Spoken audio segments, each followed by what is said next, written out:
Tout a commencé le 19 décembre 2018, lorsque des centaines de manifestants soudanais dans la ville d'Atbara, dans le nord du pays, s'opposent à la flambée des prix du pain. Et le 18 janvier, les manifestations se sont étendues à de nombreuses parties de la capitale Khartoum. Le 25 janvier, le chef du plus grand parti d'opposition soudanais a demandé au président Omar el-Béchir de se retirer. La demande la plus importante est que ce régime quitte le pays et soit remplacé par un gouvernement national de transition. Le 22 février, devant les plus grandes manifestations depuis son arrivée au pouvoir, le président Omar el-Béchir a déclaré l'état d'urgence.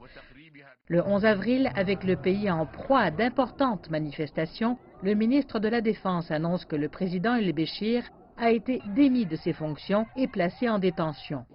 J'annonce ici, en tant que ministre de la Défense et président du Conseil de sécurité suprême, que nous destituons ce régime et que nous en détenons le responsable après qu'il ait été arrêté dans une zone de sécurité.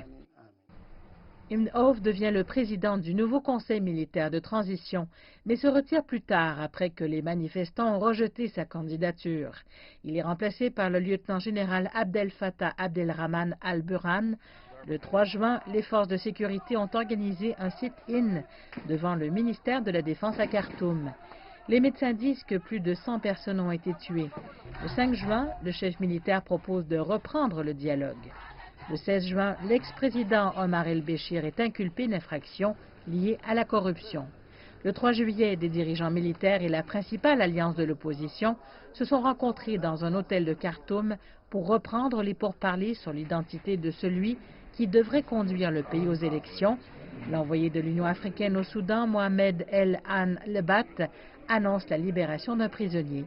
2 jours plus tard, le Conseil militaire au pouvoir et la coalition d'opposition parviennent à un accord pour partager le pouvoir. Nous remercions les médiateurs africains et éthiopiens pour leurs efforts et leur patience. Nous remercions également nos frères des Forces pour la liberté et le changement pour leur attitude positive.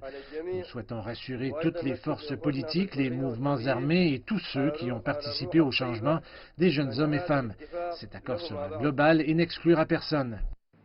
Le 4 août, près de 9 mois après le début des manifestations, le Conseil militaire et la principale coalition de l'opposition parviennent à un accord.